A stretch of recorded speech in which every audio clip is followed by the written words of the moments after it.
지난주에 이번 달 제가 추천 도서를 부모 용서하기 하는 책을 제가 추천을 했어요.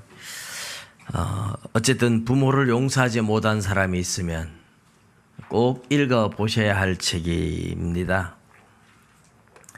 우리나라만 그런 게 아니라 옛날에 우리나라도 자녀들 많이 낳고 자식이 많을 때는 자식을 귀한 줄 모르고 특별히 아빠들이 엄하기도 하지만 가정을 책임지지 않고 노름과 술과 바람 피우고 그러면서 가정이 무너지고 깨어진 가정들이 너무너무 많았었죠. 근데 미국 사회는 안 그런 줄 알았는데 부모 용서하기 책을 보면 미국에 사는 사람들 역시 그 주인공의 아버지도 평생을 집에 돈 한 푼 벌어오지 않는 그런 분으로 외판은 하면서 거의 돈을 벌어오지 않고 자녀들한테 관심을 전혀 두지 않아서 주인공은 아버지가 나를 투명 인간 취급했다 이렇게 이야기를 해요.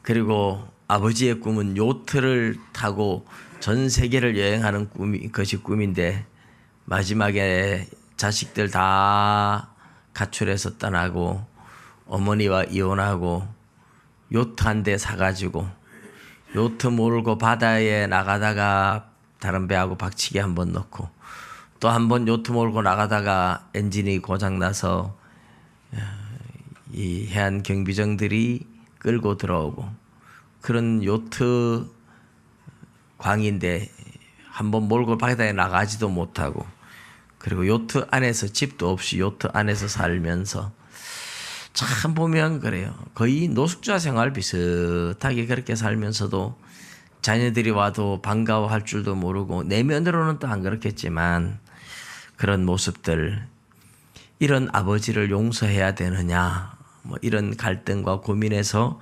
출발하고 있는 자신의 이야기와 또 다른 동료들의 이야기를 풀어나가서 참 좋은 책이에요.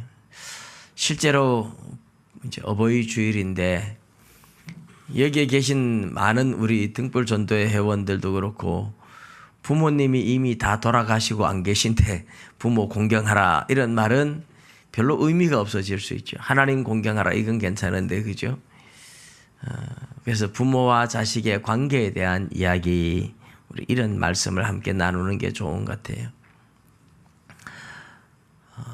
우리 시대는 점점 이런 권위가 떨어져가지고 우리 디모데 후서 3장 2절에 보면 부모를 거역하며 감사하지 아니하며 이래. 사람들이 점점 말세가 되면 고통하는 때가 오는데 자기를 사랑하고 돈을 사랑하고 교만하며 부모를 거역하며 감사할 줄 모르는 시대가 온다. 경건의 모양은 가지고 있지만 경건의 능력은 부인하는 세대가 된다. 그런 이야기를 하죠. 제3의 물결이라는 엘빈 토플러가 지은 책에 보면 토플러가 이제 제3의 물결을 지은 지 벌써 꽤 오래 되었었죠. 그런데 그때 벌써 그 책에 보면 마지막 이 시대에 사람들이 결혼을 자꾸 늦추어서 결혼을 늦게 하기 시작하고 결혼을 아예 하지 않고 혼자 사는 사람이 많아지고 결혼을 하더라도 계약 결혼으로 몇 년간 같이 살자 그런 오늘 우리 시대에 실제로 그런 일들이 많이 벌어지고 있는 것을 정확하게 꿰뚫어 보고 있었어요. 그러면서 점점 가정이 해체되어 가고 부모의 권위를 인정하지 않는 시대가 되어 갑니다. 제가 이 어버이 주일 설교를 하면서 제가 반성을 많이 한 것이 있어요. 우리 딸이 집에 와 있으면서 우리 딸이 여기 없어서 안 들으니까 다행입니다. 이 아빠의 말을 너무 무시하는 거예요. 제가 무슨 얘기를 하면 아빠 내가 다 알아서 해요. 다 알아서 한다고 말하지 말라는 거예요. 근데 가만히 보니까 그게 내 모습이더라고요. 제가 어머니한테 어머니 제가 알아서 합니다. 그래서 제가 반성을 많이 하고 앞으로는 어머니한테 더 친절하게 잘하겠습니다. 제가 정말 반성을 하면서 그렇게 했어요. 그게 부모의 모습이 자식한테 그대로 대물림이 되고 있구나 그런 생각을 하면서 반성을 하게 됩니다. 오늘 본문에 이제 출발해 보면 너를 낳은 아비에게 청종하고 너를 낳은 아버지가 자식을 낳은 것처럼 표현을 하죠. Listen to your father. 그래서 아버지의 말을 들으라. 그러면서 Who gave you life. 너에게 생명을 준 아버지에게 청종하라. 이렇게 이야기를 해요. 그리고 너의 늙은 어미를 경히 여기지 마라. 업신여기지 마라. 어머니가 늙었을 때, 여기 이제 늙은 어미인데, 원래 뜻은 어머니가 늙었을 때도 업신여기지 마라. 그래서 이제 어른들이 늙으면 젊었을 때하고 너무 다르잖아요. 그래서 저도 늘 농담 삼아 하는 말이, 어머니 옛날에는 잘 뛰어도 다니고 하시는데 왜 계단 오르낼 때마다 잡고서 그래 천천히 가시냐고 늘 제가 농담 삼아 그렇게 이야기를 하는데, 사실 나이가 들고 이러면 다 약해져서, 우리 전도서에 보면 사람이 늙으면 메뚜기도 짐이 된다 이랬어요. 메뚜기도 짐이 된다.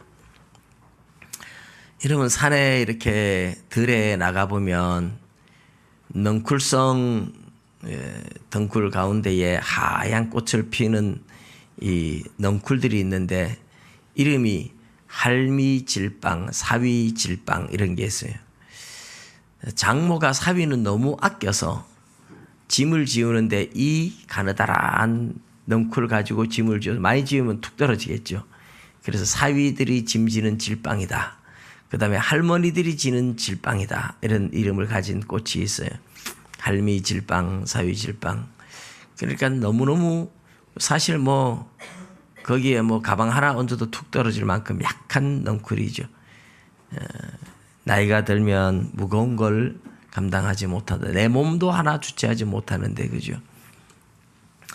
그럴 때도 부모의 말을 잘 청종하고, 청종한다는 말은 단순히 듣는다 하는 말이 아니에요. 청종한다, 이 말 속에는 순종한다 이런 뜻이 들어 있습니다. 청종한다, 잘 듣고 순종하는 것을 청종한다 이렇게 말하는 거죠. 경히 여기지 마라, 업신 여기지 마라 이런 거예요. 많은 일화들이 있는데 부모님을 자랑스러워하는 자녀들이 있고 부모님을 부끄러워하는 자녀들이 있어요. 미국의 어느 시골 학교의 이야기가 그런 이야기가 있죠. 남편이 죽고 아들 하나를 키우는 어머니가 남편이 죽고 나니까 산 비탈을 깎아가지고 닭장을 지어서 닭을 키우면서 아들 하나를 열심히 공부를 시켰어요.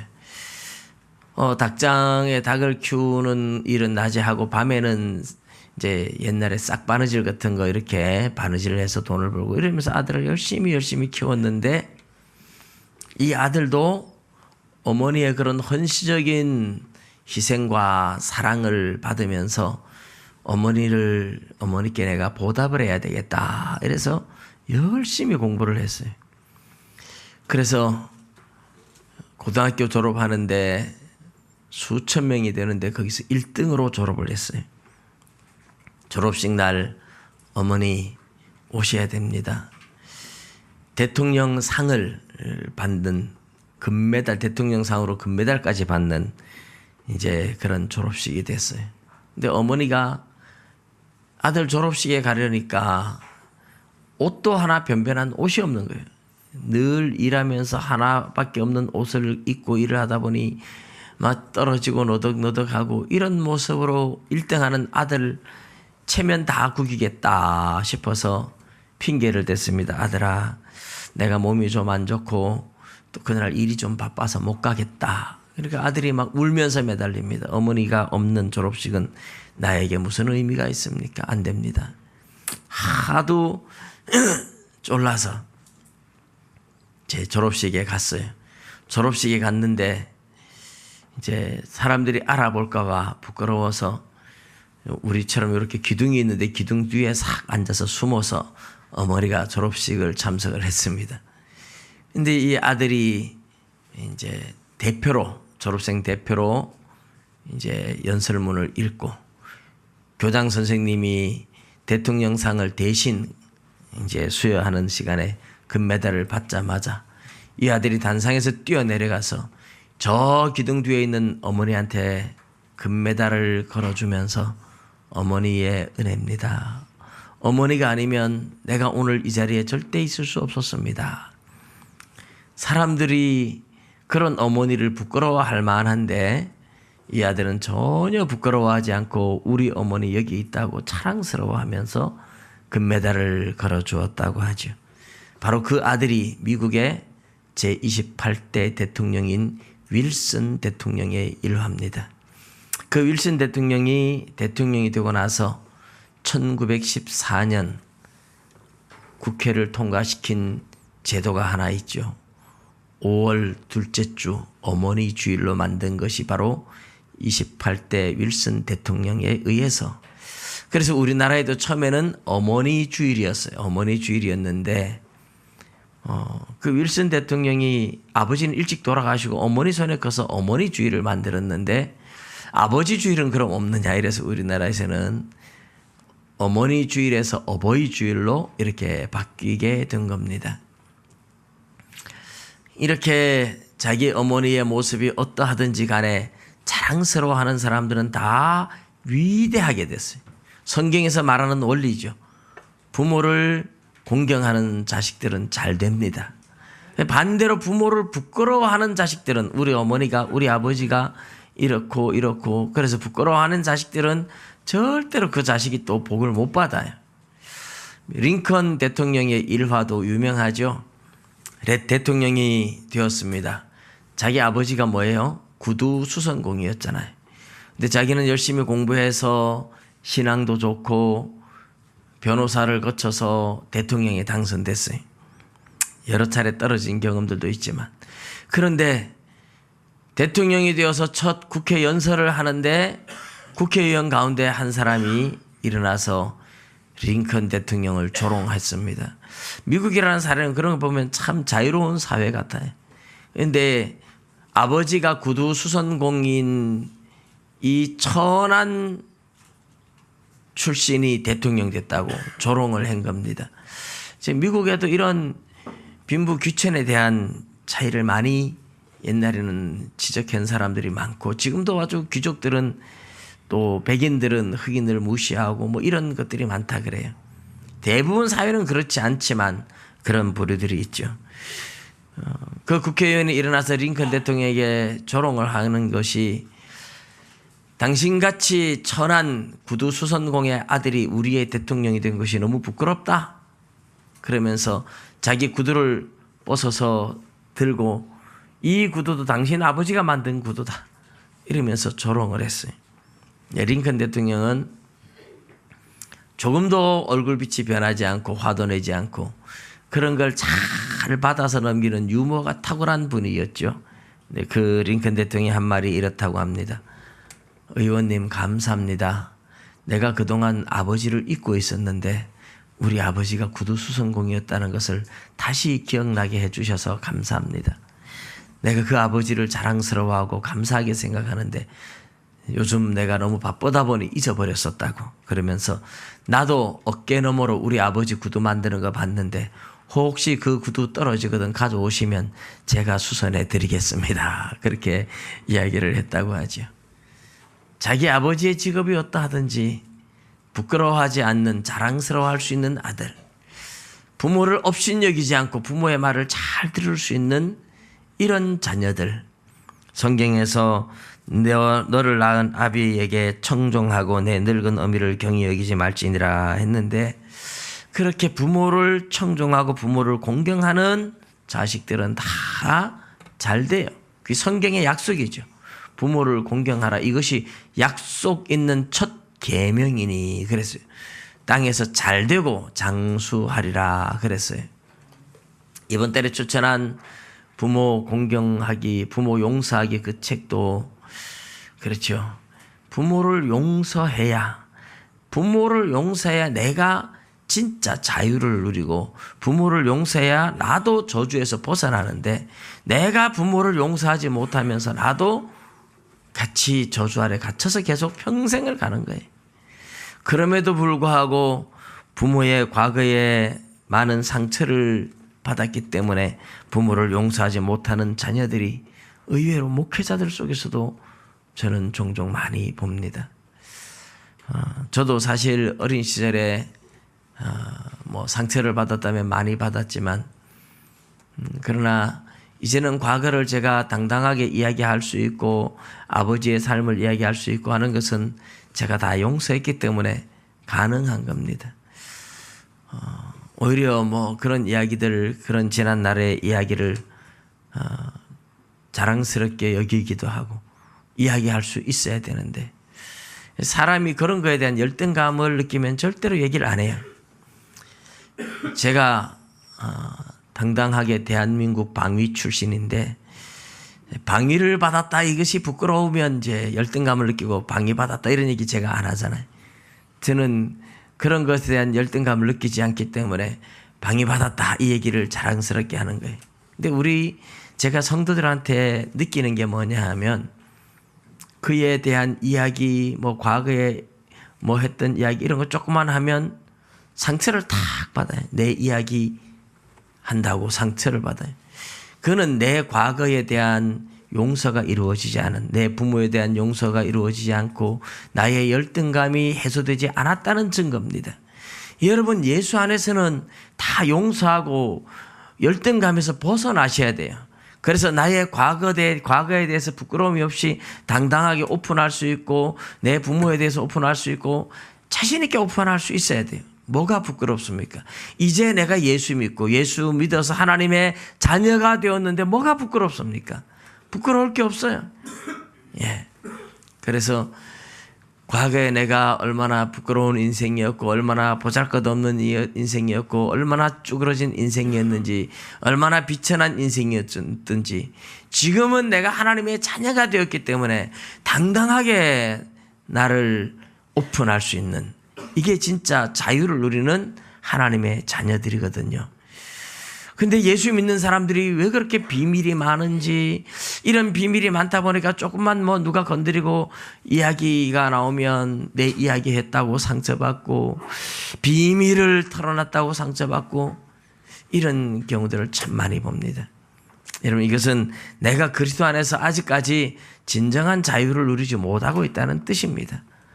과거를 부끄러워하지 마세요. 지금 하나님의 자녀라는 그 사실 하나가 얼마나 자긍심을 가지게 만드는지 얼마나 당당한지 그게 뭐가 부끄럽습니까? 하나님의 자녀인데 다른 것이 부끄러울 게 없어요. 그래서 아버지, 어머니, 우리의 부모님들의 과거는 따지고 보면 배우지 못했고 따지고 보면 그렇게 상처받고 자랐던 그 상처를 대물림하고 내가 이 저주를 끊어내지 못하면 나도 내 자녀에게 또 대물림을 하고 또 갈 겁니다. 저도 자라면서 저희 아버지하고 다정하게 이야기를 해본 적이 한 번도 없는 것 같아요. 저희 아버지하고 다정하게 이야기했던 기억이 딱 한 번 있는 것 같은데 그건 다정하게 이야기했는 건지 모르겠어요. 저희 아버지가 아마 술을 먹고 노름을 하고 그래가지고 집에 와서 어머니한테 아무 말도 안 하고 죄도 없는 어머니한테 폭력을 휘두르고 집에 불을 놓겠다고 할 때 그때 저한테 다정하게 한마디 하셨어요. 얘야, 용배야, 내가 네 엄마 때문에 못 살겠다. 그게 저한테 가장 다정하게 했던 한마디 말이었어요. 집에 불을 놓겠다고 하시면서 했던 말씀이 그 외에는 저한테 다정하게 했던 기억들이 거의 없어요. 근데 그 아버지를 용서하고 그 아버지가 예수 믿고 난 이후에는 가끔 가다가 다정한 이야기를 많이 했죠. 아버지가 하나님 품으로 돌아오고 나서야, 예수 믿고 나서야 가서 이야기하고 대화가 되었지. 그 전에는 어떤 이야기도 이야기 나눌 틈도 없었죠. 집에 또 거의 안 계셨으니까. 그런 것을 보면서 어린 시절 제 안에 쌓이는 분노를 저는 알았어요. 제 안에 엄청난 분노가 쌓이고 그 분노를 어떻게 내가 풀어내야 되는지, 그 분노로 어떻게 아버지한테 복수할 것인가. 그래서 아버지한테 직접적으로 복수하지는 못하지만 아버지의 마음을 가장 아프게 하는 방법, 그걸 참 많이 상상했던 것 같아요. 아버지가 보는 앞에서 내가 가장 비참하게 죽는 모습을 수없이 상상을 했어요. 아버지가 보는 앞에서 내가 가장 비참하게 죽는 모습을 상상하면서 아버지 마음을 최고로 아프게 해주고 싶은, 그게 내가 할 수 있는 최고의 복수 방법이었어요. 아마 그런 상상을 참 많이 했던 것 같아요.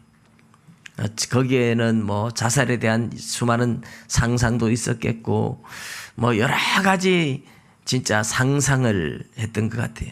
다 기억할 수도 없지만. 그러나 이제는 그런 것이 아프질 않아요. 그런 것이, 안타까운 과거의 현실들이 하나님을 몰랐고 어둠의 영에 사로잡혀서 어둠의 영에 끌려다닌 아버지를 제가 알았기 때문에, 어둠의 영을 이기지 못해서 끌려다녔던 그 슬픈 삶을 제가 알았기 때문에 아버지가 오히려 불쌍하고 용서할 수 있었습니다.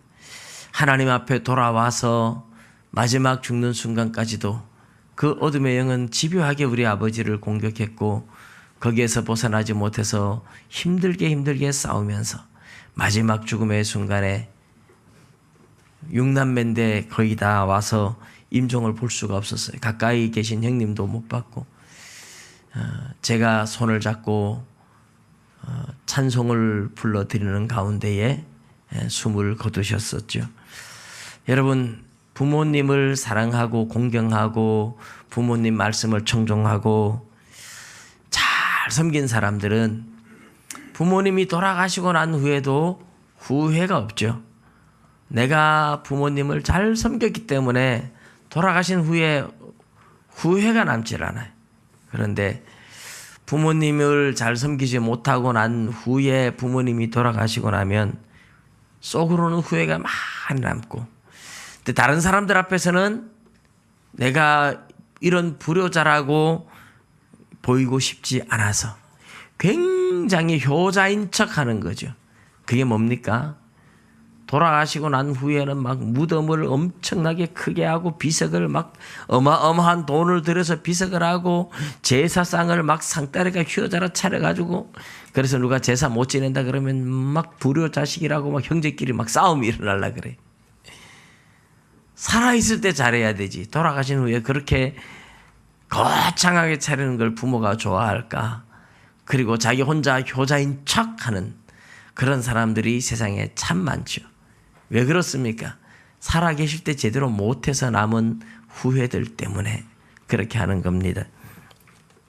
오늘 본문에서 하나님이 하시는 말씀대로 부모를 청종하고 업신여기지 마라. 부모님 말씀을 잘 들어드리고 공경하는 이 마음을 하나님께서 주신 명령이에요. 그리고 보면 오늘 이렇게 이야기를 합니다.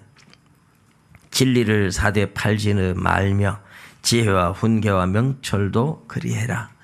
지혜를 사라. 훈계와 명철도 진리를 사고, 이 말은 하나님의 말씀대로 살기 위해서 그것을 잘 기억하고 간직하라는 얘기죠. 옳은 이야기를 다 부모가 들려줬는데 옳은 이야기 잊어버리고 죄 짓고 돌아다니면 이것은 부모에게 큰 아픔이고 부모에게 상처가 되겠죠. 진리를 잘 기억하고 부모님 말씀을 잘 듣고 바르게 살아가는 자녀가 되면 부모에게 자랑거리가 되잖아요. 그래서 오늘 이제 4절 5절에 그 이야기를 합니다. 의인의 아버지는 크게 즐거울 것이고, 의인의 아버지는 즐겁죠. 그리고 지혜로운 자식을 낳은 자는 그로 말미암아 즐거울 것이니라. 자식이 의롭게 살고 착하게 살고 지혜롭게 살고, 그래서 부모는 사람들한테 칭찬을 들으니까 그게 즐거움이 되는 거예요. 저는 부모님한테 그렇게 잘한 건 없지만 어머님이 이제 저 때문에 즐거워했던 과거의 기억들을 종종 이야기를 해주세요.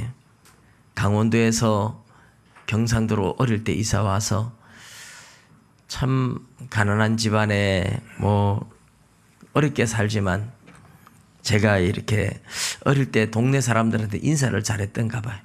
전 기억도 잘 나지 않는데 옆 동네 사람들한테도 인사하고, 그러면 동네 사람들이나 옆 동네 사람들이 이제 어머니한테 이제 아이고 집에 아는 인사도 잘하고 뭐 공부도 잘하고 뭐 이렇게 이제 칭찬을 해주잖아요. 그러니까 부모의 마음이 자녀로 말미암아 즐거워지는 거예요. 이제 작은 예지만 이 본문에서 이야기하고 있는 것이 의인의 아버지는 즐거울 것이다. 그 자녀가 정말 잘 되고 의롭게 살고 지혜롭게 살고 그러면 사람들이 막 칭송을 하잖아요. 그래서 부모가 즐거워질 것이라고 말합니다. 또 25절에 보면 내 부모를 즐겁게 하며 너를 낳은 어미를 기쁘게 하라. 이제 기쁘게 하는 거나 즐겁게 하는 거나 같은 내용이에요. 같은 거예요. 그런데 사람들이 자녀가 잘 돼서 사람들이 막 칭찬해서 즐거운 건 있는데 막상 그 자식은 부모한테 너무 못해. 그러면 뭐해요? 사람들 앞에 가서는 자랑을 하지만 내 자식이 나한테 못되게 한다고 남들한테 가서 부모가 부끄러워서 말은 못하고 속으로 끙끙 앓는 그런 부모님들도 의외로 많잖아요. 그런데 사람들한테서도 칭찬을 듣게 만들고 그리고 실제로 부모한테도 잘하는 자식들, 그 자식들은 부모를 정말 즐겁게 하는 거죠. 요즘도 보면 정말 부모님한테 너무너무 잘하는 그런 자녀들을 가끔가다 보고 있는데, 요즘 우스갯소리로 이제 부모님들을 즐겁게 해주는 거, 돈만 많이 주면 된다, 이런 얘기들을 참 많이 하는 경우들이 있죠. 돈. 세상이 그냥 돈 세상이 돼가지고 전부 다 돈으로 다 해결을 하려고 해요. 근데 돈이 없어서 정말 돈이 필요해서 자녀들이 돈을 주어서 부모를 즐겁게 하는 것도 맞습니다. 그러나 돈이 많은 부모들은 돈이 아쉬워서 자식을 찾는 건 아니죠. 자식들과 대화 한마디 하고 손주들 보고 싶을 때 데리고 와서 같이 외로운 부모님 같이 여행도 하고 같이 대화도 하고 이제 이런 시간들이, 그리고 부모가 무엇을 물으면 친절하게 대답도 해주고 설명도 해주고 이런 관계들이 참 중요한 것 같아요. 제가 제일 이제 반성을 많이 한 게 우리 딸이 말하면 내가 다 알아서 했고요 이렇게 얘기할 때 저 모습이 내 모습이었구나. 늘 어머니가 얘기하면 제가 알아서 할게요.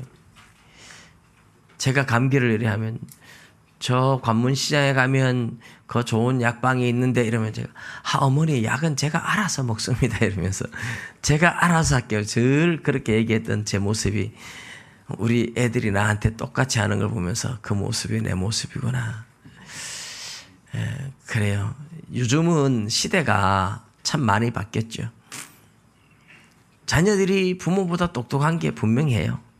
옛날에 농경시대는 그렇지 않았죠. 그죠? 세계의 전쟁도 옛날에는 영토 따먹기 전쟁이에요. 땅 따먹기 전쟁. 땅 따먹기 전쟁을 하다가 그 다음에는 무슨 전쟁이었어요? 이념 전쟁이에요. 공산주의, 민주주의, 이념 전쟁을 했어요. 그런 이념 전쟁이 어느 정도 희석되면서 경제 전쟁, 부자 나라와 가난한 나라, 이 빈부격차, 이 경제 전쟁이 세계를 지배하고 있다. 그러다가 이제 인종 전쟁이 일어나면서 러시아도 그렇게 소비에트 연방 이래서 막 15개의 나라가 연합체를 이룬 국가였는데 인종마다 다 독립을 했어요. 체첸 공화국, 우크라이나, 키르기즈스탄, 뭐 카자흐스탄 이러면서 전부 다 독립을 했어요.